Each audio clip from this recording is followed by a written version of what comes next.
And we'll begin with Nancy McArthur.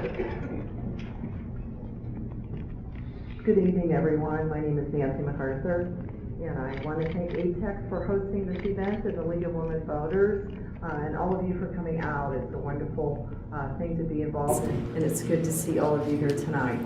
I'll tell you a little bit about me from my bio. I live in the city of Chardon, where I've lived the past 18 years, and I'm also the vice mayor there.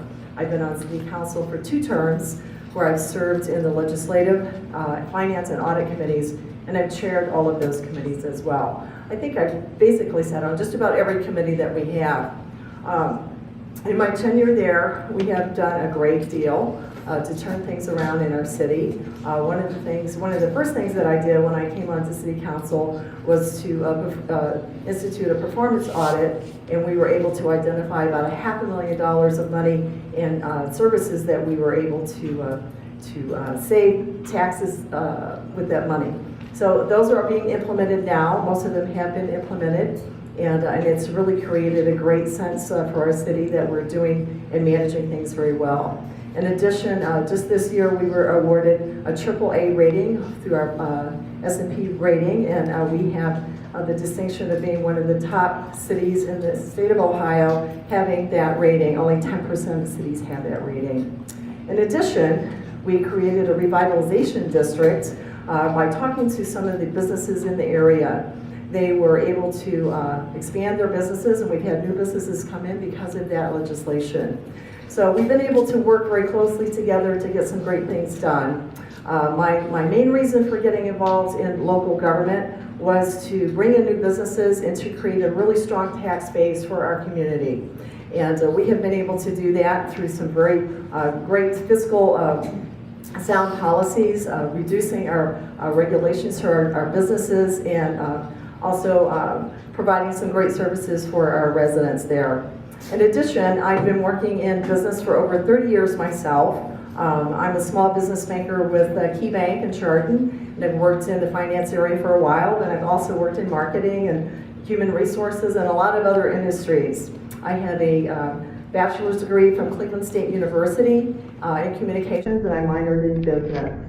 My husband's family owns a small business in Euclid, Ohio. They employ about 50 people, and it's a paint manufacturing company. We have 2 children, Kelly, who is a student at Ohio University. She's studying linguistics.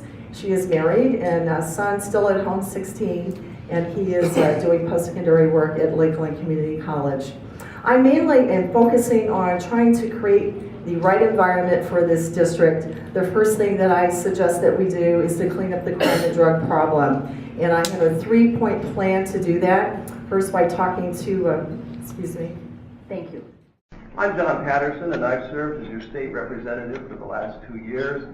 And I was born in the district. I was raised in the district. In fact, the two women of my life are here. My wife of 31 years and my mother of 58 years, so you can do the math on that one. I married in the district.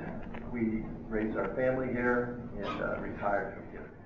Just a smidgen of what I've been working on in the last 2 years. I believe that in addition to supporting the businesses we already have, that we have to sustain and encourage that which cannot be outsourced.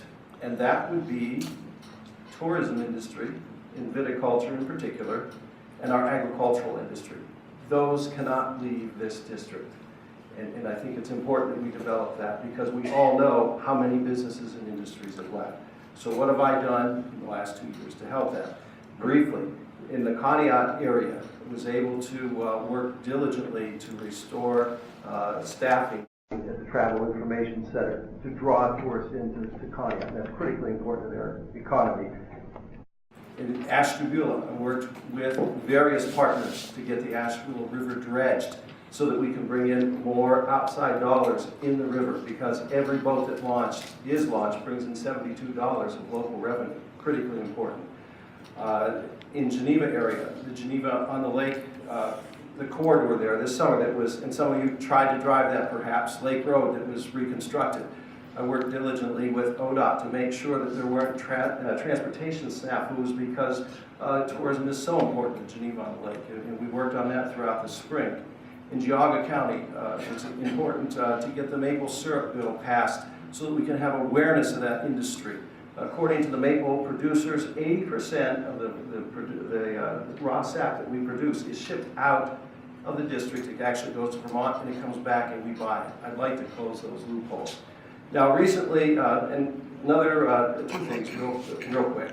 I founded the Education Funding Caucus amongst my colleagues. There's 21 members, 11 Democrats, 10 Republicans. We're having those difficult discussions about education funding, and the discussions have to come first before real legislation can follow. And secondly, recently the CAUV issue has bubbled up. I'm leading a task force to study that issue. We met for the third time just yesterday. If any of you are interested, we're going to be meeting again November 10th at 9 o'clock at the OSU Extension. This is critically important because it affects our agricultural industry terribly. Some of those individuals are going to see their taxes raised 300%. So there has to be some overall tax. We have to address the tax issue in the state of Ohio. Thank you. Thank you. How would you address the issue of the water quality and algae blooms in Lake Erie? Ms. McArthur. How would I address it? Yeah, it was a problem this past year over in Toledo. You know, it's a problem that unfortunately should have been, you know, there should have been a little more foresight, I think, of some of the pollution that was causing that. You know, I don't know that it's totally preventable. I think that there are some things that could have been done to prevent it, and we need to learn from that experience and make sure that it doesn't continue to occur. I don't think it's a crisis, and I think that we need to keep a watch on our water and our clean water and do what we can to prevent that from happening in the future. Mr. Patterson. Thank you. I don't know if you're aware of this, but I am a member of the Great Lakes Caucus, which involves not only legislators from the United States but from Canada. Also, I'm a member of the Lake Erie Caucus. Very much concerned about water quality because it is an issue here. I'm a co-sponsor of a bill that would force our Ohio EPA to develop standards for microsighting testing. Prior to August 14th, there was no such standard at all. And the water folks out in the Western Basin were using standards set forth by the World Health Organization. We had them in Ohio, so I want to get that established first so we know what we're dealing with. Also, as a member of Ag Committee, we were able to pass SB 150, which begins to address the issue of agricultural runoff, and there were some problems. But my friends, the issue is deeper than that. There are municipal sewer systems that commingle stormwater drainage and sewer drainage, and when we have epic rains, those are commingled, and we have to fix the infrastructure. Thank you. There's a movement on the horizon to integrate the adults and children now being served by the Board of Developmental Disabilities into public schools and the mainstream workforce. If such a proposal were to become law, it would bring the closure of Happy Hearts School and Ashcraft Industries. What is your position on this issue? Mr. Patterson. Thank you, and I am aware of that issue, and I've been out to Happy Hearts recently, and we are working to schedule a phone interview with the officials, a phone conference with officials from the state of Ohio to get to the bottom of that issue. And I know there's petitions circulating concerning that to various state officials. I'm very concerned about that because I've supported Happy Hearts in this way. Those are special kids, and they come from special homes, and they need special opportunities. I've toured Happy Hearts, and some of the students I've known by being a resident here. They're so proud of what they do. We have to continue to afford them that opportunity because it brings worth to their life. All of us are looking for worth in our life, and I support what they've done out there for all these many years, and I'll continue to fight for them. I've never been aware of the issue, but it sounds to me like it's probably a funding issue. Is that correct? That they're being integrated into the schools. You know, I think that special schools like that do need to be supported. I don't have any special solutions to bringing financing to these types of things, but I think that we need to make sure that everyone's getting the proper education that they need, and to be streaming some of these people into public classrooms probably doesn't do either of those groups a service. So if there's some way to increase the funding, I think it should be done, and I think that they probably deserve to keep that school open. What is your position on fracking, Ms. McArthur? It's actually called fracturing, I believe is the correct word. You know, I don't think that there's tons of fracking going on in this part of the country. There are serious fracking happening in other parts of Ohio, particularly down in the Mahoning Valley. It's been done very safely in other parts of the world. And I haven't seen any real tremendous issues that haven't been dealt with. I think the state of Ohio is keeping a close watch on it. So I am not anti-fracking per se. I think that we need to have checks and balances, and I think it's being watched very carefully. So that's my position. Mr. Patterson. You've asked me a question. I want to ask all of you a question. How many of you walked here this evening? Yeah, kind of did. I could have. My point is, we are dependent upon energy, and this has international overtones too. And we have been since 1948, but that's changed recently. Importing more than we've exported oil, but that's changed.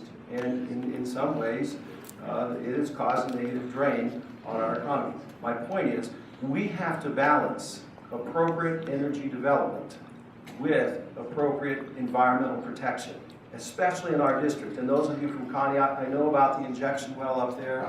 It's not on the drawing board now, but I'm working with other members of the Agricultural Committee to ensure, because we sit so close to the lake, that precious resource, that the injection wells are as safe as they can be. And if you're interested, I could get into that conversation in greater detail, but I can't because I'm out of time. Balance.